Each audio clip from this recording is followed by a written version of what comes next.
بسم اللہ الرحمن الرحیم۔ السلام علیکم۔ آج کا ایک چھوٹا سا وظیفہ بتاؤں گی۔ یہ وظیفہ خاص کر ان لوگوں کے لیے ہے جو کسی کو پسند تو کرتے ہیں لیکن آگے والا شخص انہیں پسند نہیں کرتا، اور ان کے لیے پیچھے ہٹنا بہت مشکل ہوا ہے، جن کے لیے بڑا مسئلہ ہوا ہے کہ وہ ان کو چھوڑ نہیں سکتے۔ بعض بچیاں ایسا کہتی ہیں کہ ہم ان کے بغیر رہ نہیں سکتے، میں مر جاؤں گی، یا وہ لڑکے بول دیتے ہیں کہ اگر وہاں ہماری شادی نہیں ہوئی یا وہاں بات نہیں بنی تو میں کچھ کر لوں گا۔ اگر کسی انسان کی کیفیت ایسی ہو کہ اس کے دل میں کسی کا خیال بار بار آئے، ہٹانے سے بھی نہ ہٹے، دل میں ایسا جم جائے کہ کسی اور چیز میں دل بھی نہ لگے، اور انسان ڈرے کہ میں تو گناہ کا مرتکب ہو جاؤں گا، تو ان سب کے لیے یہ ایک چھوٹا سا عمل ہے۔ عمل بہت آسان ہے۔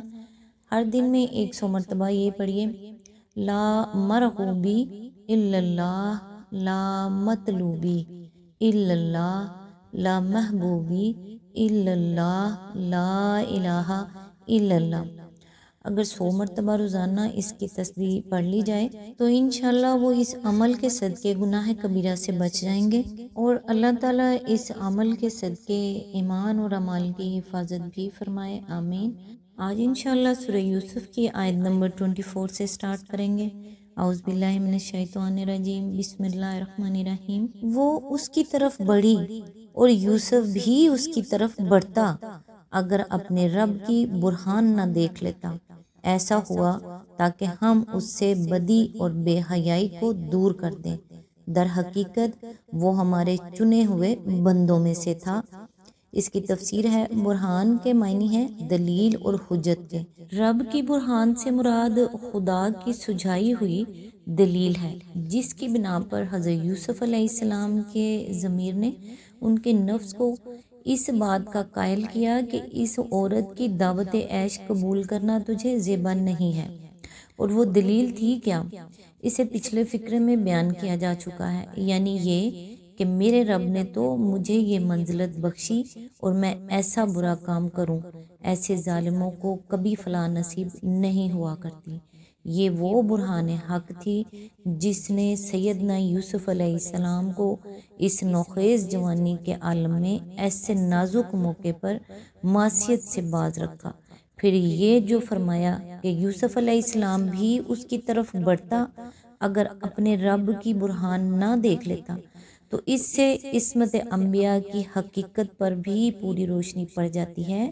نبی کی معصومیت کے معنی یہ نہیں ہے کہ اس سے گناہ اور لغزش و خطا کی قوت و استعداد سلب کر لی گئی، حتیٰ کہ گناہ کا صدور اس کے امکان ہی میں نہیں رہا ہے، بلکہ اس کے معنی یہ ہیں کہ نبی اگرچہ گناہ کرنے پر قادر ہوتا ہے، لیکن بشریت کی تمام صفات سے متصف ہونے کے باوجود اور جملہ انسانی جذبات، احساسات اور خواہشات رکھتے ہوئے بھی وہ ایسا نیک نفس اور خدا ترس ہوتا ہے کہ جان بوجھ کر کبھی گناہ کا قصد نہیں کرتا۔ وہ اپنے ضمیر میں اپنے رب کی ایسی زبردست حجتیں اور دلیلیں رکھتا ہے جن کے مقابلے میں خواہش نفس کبھی کامیاب نہیں ہونے پاتی، اور اگر نادانستہ اس سے کوئی لغزش سرزد ہو جاتی ہے تو اللہ تعالیٰ فوراً وحی کے ذریعے سے اس کی اصلاح فرما دیتا ہے، کیونکہ اس کی لغزش تنہا ایک شخص کی لغزش نہیں ہے، ایک پوری امت کی لغزش ہے۔ وہ راہ راست سے بال برابر ہٹ جائے تو دنیا گمراہی میں میلوں دور نکل جائے۔ اس ارشاد کے دو مطلب ہو سکتے ہیں، ایک یہ کہ اس کا دلیل رب کو دیکھنا اور گناہ سے بچ جانا ہماری توفیق و ہدایت سے ہوا، کیونکہ ہم اپنے اس منتخب بندے سے بدی اور بے حیائی کو دور کرنا چاہتے تھے۔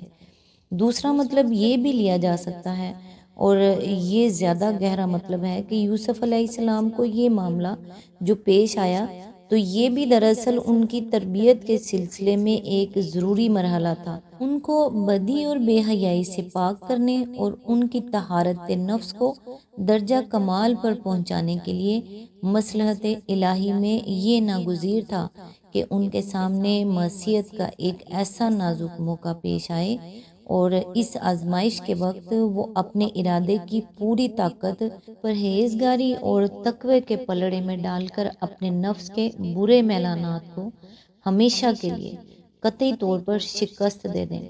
خصوصیت کے ساتھ اس مخصوص طریقہ تربیت کے اختیار کرنے کی مصلحت اور اہمیت اس اخلاقی ماحول کو نگاہ میں رکھنے سے بآسانی سمجھ میں آ سکتی ہے جو اس وقت کی مصری سوسائٹی میں پایا جاتا تھا۔ آگے رکوع میں اس ماحول کی جو ایک ذرا سی جھلک دکھائی گئی ہے، اس سے اندازہ ہوتا ہے کہ اس وقت کے مہذب مصر میں بالعموم اور اس کے اونچے طبقے میں بالخصوص صنفی آزادی قریب اسی پیمانے پر تھی جس پر ہم اپنے زمانے کے اہل مغرب اور مغرب زدہ طبقوں کو فائز پا رہے ہیں۔ حضرت یوسف علیہ السلام کو ایسے بگڑے ہوئے لوگوں میں رہ کر کام کرنا تھا، اور کام بھی ایک معمولی آدمی کی حیثیت سے نہیں بلکہ فرما روائے ملک کی حیثیت سے کرنا تھا۔ اب یہ ظاہر ہے کہ جو خواتین کرام ایک حسین غلام کے آگے بچھی جا رہی تھیں، وہ ایک جوان اور خوبصورت فرمانروا کو پھانسنے اور بگاڑنے کے لیے کیا نہ کر گزرتی۔ اسی کی پیش بندی اللہ تعالیٰ نے اس طرح فرمائی کہ ایک طرف تو ابتدا ہی میں اس آزمائش سے گزار کر حضرت یوسف علیہ السلام کو پختہ کر دیا، اور دوسری طرف خود خواتین مصر کو بھی ان سے مایوس کر کے ان کے سارے فتنوں کا دروازہ بند کر دیا۔ آیت نمبر 25۔ آخر کار یوسف علیہ السلام اور وہ آگے پیچھے دروازے کی طرف بھاگے، اور اس نے پیچھے سے یوسف علیہ السلام کا قمیص کھینچ کر پھاڑ دیا۔ دروازے پر دونوں نے اس کے شوہر کو موجود پایا۔ اسے دیکھتے ہی عورت کہنے لگی، کیا سزا ہے اس شخص کی جو تیری گھر والی پر نیت خراب کرے؟ اس کے سوا اور کیا سزا ہو سکتی ہے کہ وہ قید کیا جائے یا اسے سخت عذاب دیا جائے۔ آیت نمبر 26۔ یوسف علیہ السلام نے کہا، یہی مجھے پھانسنے کی کوشش کر رہی تھی۔ اس عورت کے اپنے کنبے والوں میں سے ایک شخص نے قرینے کی شہادت پیش کی کہ اگر یوسف کا قمیض آگے سے پھٹا ہو تو عورت سچی ہے اور یہ جھوٹا۔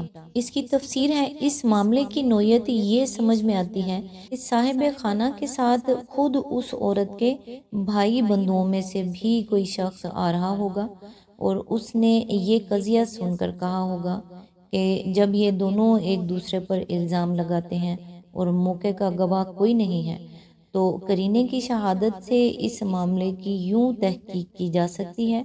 بعض روایات میں بیان کیا گیا ہے کہ یہ شہادت پیش کرنے والا ایک شیرخوار بچہ تھا جو وہاں پنگھوڑے میں لیٹا ہوا تھا، اور خدا نے اسے گویائی عطا کر کے اس سے یہ شہادت دلوائی، لیکن یہ روایت نہ تو کسی صحیح سند سے ثابت ہے اور نہ اس معاملے میں خواہ معجزے سے مدد لینے کی کوئی ضرورت ہی محسوس ہوتی ہے۔ اس شاہد نے قرینے کی جس شہادت کی طرف توجہ دلائی ہے وہ سراسر ایک معقول شہادت ہے، اور اس کو دیکھنے سے بیک نظر معلوم ہو جاتا ہے کہ یہ شخص ایک معاملہ فہم اور جہاں دیدہ آدمی تھا جو صورت معاملہ سامنے آتے ہی اس کی تہ تک کو پہنچ گیا۔ بعید نہیں کہ وہ کوئی جج یا مجسٹریٹ ہو۔ مفسرین کے ہاں شیرخوار بچے کی شہادت کا قصہ دراصل یہودی روایات سے آیا ہے۔ ملاحظہ ہو اقتباسات تلمود، اسپال، اسحاق ہرشون، لندن سن 1880، صفحہ نمبر 256۔ آیت نمبر 27۔ اور اگر اس کا قمیض پیچھے سے پھٹا ہو تو عورت جھوٹی ہے اور یہ سچا۔ اس کی تفسیر ہے، مطلب یہ ہے کہ اگر یوسف علیہ السلام کا قمیض سامنے سے پھٹا ہو تو یہ اس بات کی صریح علامت ہے کہ اقدام یوسف کی جانب سے تھا اور عورت اپنے آپ کو بچانے کے لیے کشمکش کر رہی تھی۔ لیکن اگر یوسف علیہ السلام کا قمیض پیچھے سے پھٹا ہے تو اس سے صاف ثابت ہوتا ہے کہ عورت اس کے پیچھے پڑی ہوئی تھی اور یوسف علیہ السلام اس سے بچ کر نکل جانا چاہتا تھا۔ اس کے علاوہ قرینے کی ایک اور شہادت بھی اس شہادت میں چھپی ہوئی تھی۔ وہ یہ کہ اس شاہد نے توجہ صرف یوسف علیہ السلام کے قمیص کی طرف دلائی۔